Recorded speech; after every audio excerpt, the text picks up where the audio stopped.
Assalamualaikum warahmatullahi wabarakatuh.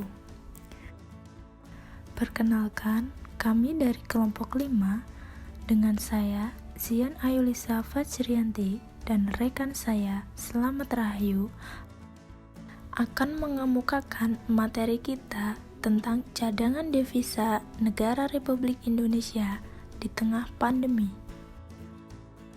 Cadangan devisa merupakan aset yang disimpan dalam bentuk cadangan oleh bank sentral dalam mata uang asing.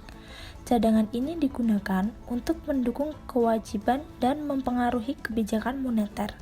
Sebagian besar mata uang yang dicadangkan adalah dolar Amerika Serikat, euro, pound sterling, dan yen Jepang. Cadangan devisa biasanya digunakan untuk membiayai impor dan membayar kewajiban luar negeri. Sementara itu, fungsi cadangan devisa sendiri yakni menjaga stabilitas moneter untuk mempertahankan nilai tukar mata uang dan mempermudah kegiatan perdagangan internasional. Kemudian, alasan mengapa pentingnya suatu negara harus mempunyai cadangan devisa. Yang pertama, dapat melakukan investasi dan memenuhi kebutuhan likuiditas negara.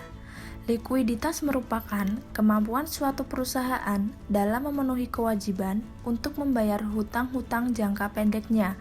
Contohnya, hutang usaha, hutang dividen, hutang pajak, dan lain-lain. Yang kedua, dapat memenuhi kebutuhan impor di dalam negeri. Yang ketiga, memberi tambahan pendapatan bagi pemerintah. Yang keempat, cadangan devisa sangat bermanfaat bagi jangka panjang karena cadangan devisa dapat mendukung peningkatan kekayaan negara dalam jangka panjang. Dari data yang dirilis oleh Bank Indonesia menunjukkan bahwa cadangan devisa bulan Maret mengalami penurunan dibandingkan bulan-bulan sebelumnya. Pada akhir bulan Maret, cadangan devisa Indonesia tercatat sebesar 121 miliar dolar Amerika Serikat. Posisi cadangan tersebut setara dengan 7,2 bulan impor atau 7 bulan impor dan pembayaran utang luar negeri, serta berada di standar kecukupan internasional yaitu sekitar 3 bulan impor. Penurunan cadangan devisa pada bulan Maret ini dikarenakan pembayaran utang luar negeri serta untuk mempertahankan stabilisasi nilai tukar rupiah di tengah kondisi ketidakpastian pasar keuangan global.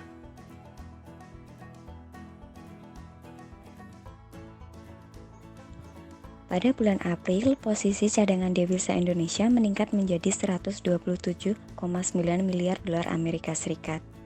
Posisi tersebut setara dengan 7,8 bulan impor atau 7,5 bulan impor dan pembayaran utang luar negeri serta berada di atas standar kecukupan internasional yaitu sekitar 3 bulan impor.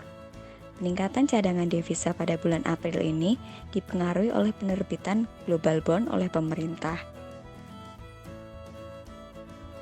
Cadangan devisa tertinggi terjadi pada bulan Agustus yaitu sebesar 137 miliar dolar Amerika Serikat atau setara dengan 9,4 bulan impor atau 9 bulan impor dan pembayaran utang luar negeri pemerintah serta berada di atas standar kecukupan internasional sekitar 3 bulan impor.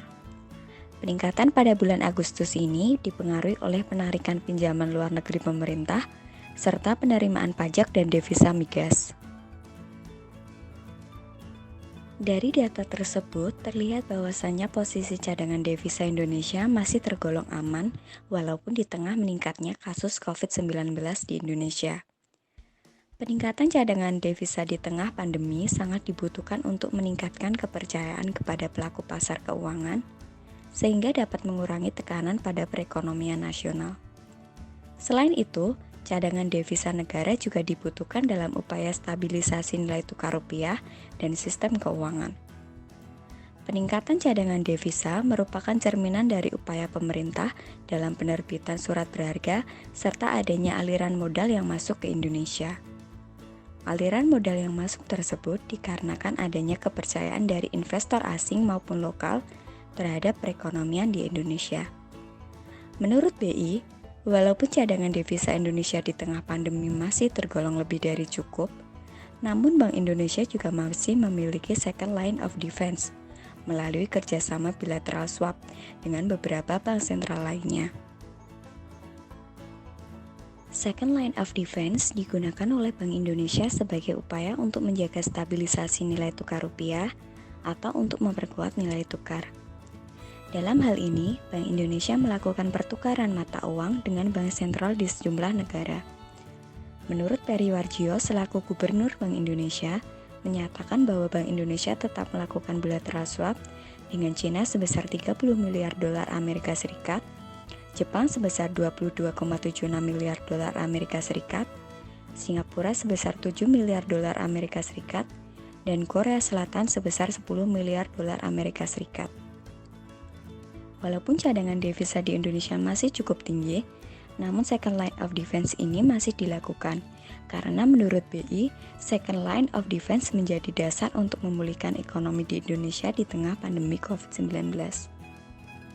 Sekian presentasi dari kelompok kami. Wassalamualaikum warahmatullahi wabarakatuh.